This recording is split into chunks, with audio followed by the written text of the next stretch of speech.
Toy ni si Sir Kuntabay nga mag-iwas kayo amin, awisan na kayo amin nga mapanggay Toy EDSA Shrine, ito'y EDSA sango ti Robinson, ipadama kayo amin ti parikot ni problema ti amin nga kakapsat kayo.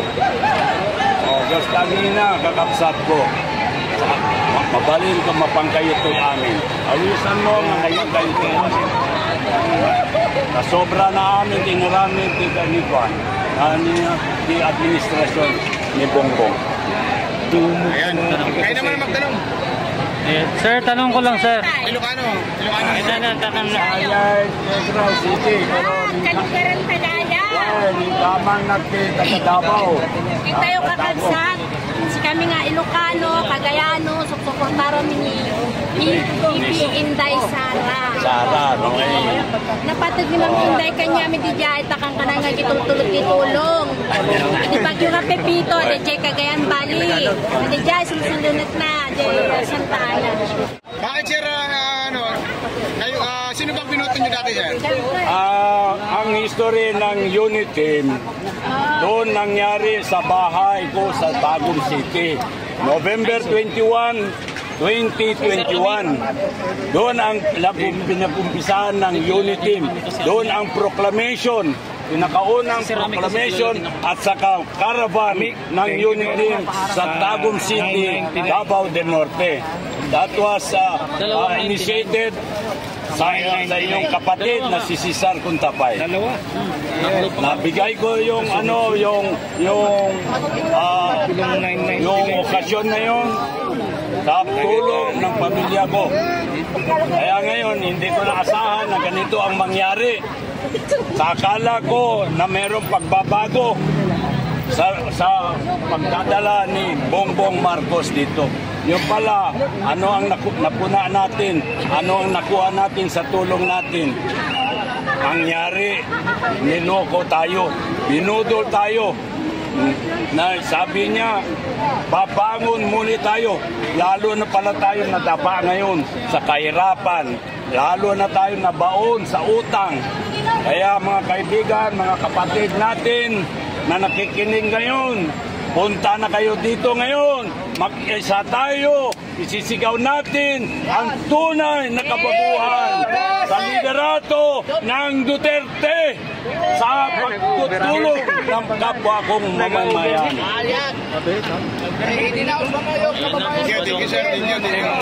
Hindi lang mamahalin, hindi lang BBM ang tawag sa kanya. Ano?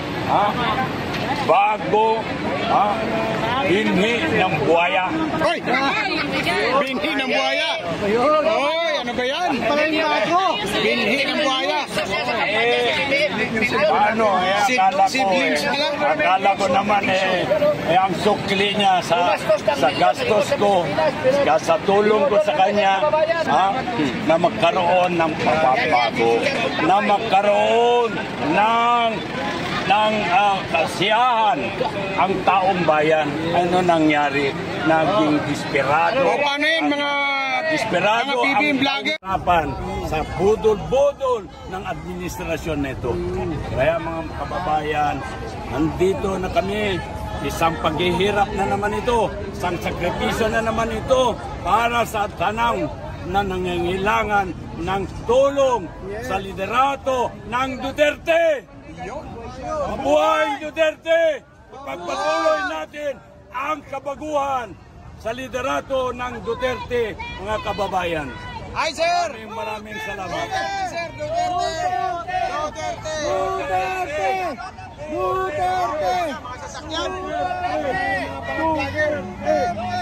May tanong lang ako, sir. Kailan mo na-realize, sir, na mali pala yung sinuportahan natin na presidente? Yung bago pa lumabas si Inday Sara, kasi bago lang to si Inday Sara nagsalita eh.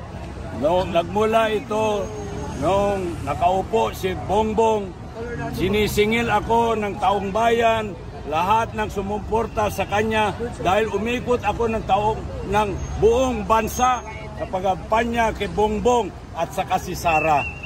Dahil napromesahan ang taong bayan nasabi ni Bongbong, ang bugas, kung pwede, 20 na lang. Kung pwede, pabangon tayo muli. Ano nangyayari sa BBM? Budol? Lulubog tayong lalog muli. Akala ko bagong bini ng Marlica yung BBM. Yung pala bagong bini ng pagnanakaw. Yun!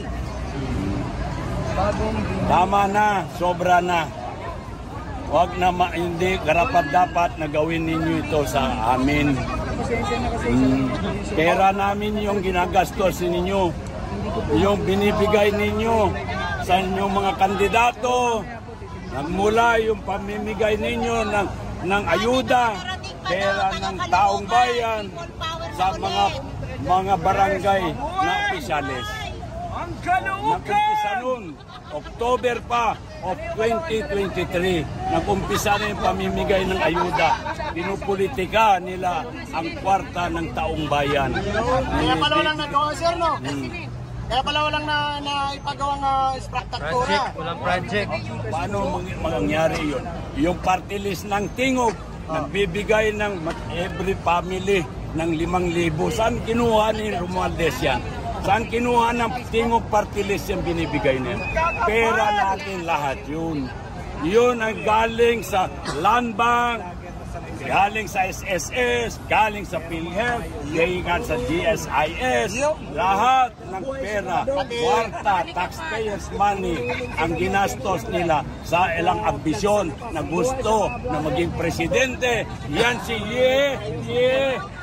yan si Romualdez na yan. Kaya ikaw, Romualdez, bahala na sa iyo lahat ang pera ng taong bayan. Gusto ko lang makita ang itsura mo na para kang Mongoloy. Tangin na ka! Dumating ka sa bahay ko, nanahimik ka. Akala ko mabait ka. Yung pala traidor ka. Animal ka, Romualdez ka. Kung alam ko lang, yan ang gagawin mo ngayon sa taong bayan. Nilason na kita nung dumating ka sa bahay. Na ako nagpakain sa inyo nung dumating kayo sa bahay. Ako gumastos sa lahat ng pangyayari ng Unity Team Proclamation sa Tagum City. Kaya ikaw, Romualdez, tandaan mo ito. Yung ambisyon mo na gusto mo maging presidente, hindi mangyari yan. Dahil walang makagusto sa iyo. Kung ngayon pa lang, congressman ka pa lang, sobra na ang pagnanakaw mo. Lalo na ngayon kung presidente ka, lalo na nang mapataba tayo. Lulubog ang Pilipinas. We all go to hell. Kaya isama ka namin. Hindi ka namin iiwanan. Isama ka namin. Sa kahirapan. Hihilahin ka namin sa hindi sa langit, sa impyerno. Sir, kailan nagpunta si Romualdez sa bahay niyo, sir? Tapos, during election? 21 of 2021. Before the election, before the campaign pa? Before the election. Doon ang proclamation ng Unity. Na nandun si Sara, nandun si Bongbong. Ito, si Bongbong ito. Nung umpalis na siya, galing sa bahay. Sabi niya, Manong, tulungan na. Manong, sagot ko. Huwag kang mag-alala. Tutulungan kita hanggang makaya ko. Yung pala, anong nangyari? Nibudol niya yung manong niya, Manong Cesar kung tapay niya. Pero magkakilala kayo sa BBM personally? Oo, magkakilala kami. Dahil yung tatay niyan, doon sa Cagayan, tinulungan naman ng pamilya ko yan, nang naging presidente. Yung mama niya, tinulungan ko naman yan nung tumakbo ng presidente. Ako ang provincial chairman nung panahon na tumakbo si Melda sa pagka-presidente doon sa Davao del Norte. 2 probinsya yan. Yung De Oro, yung Davao del Norte, naging 2 ngayon. Meron yung Davao de Oro. Thank you, sir, ha.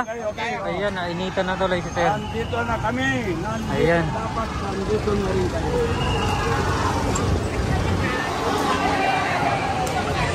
Ayan mga kababayan, ito na po yung mga supporters.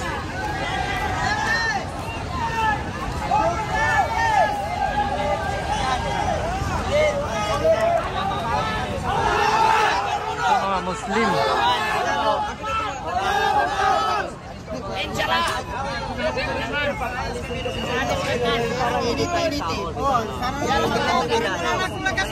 Laban!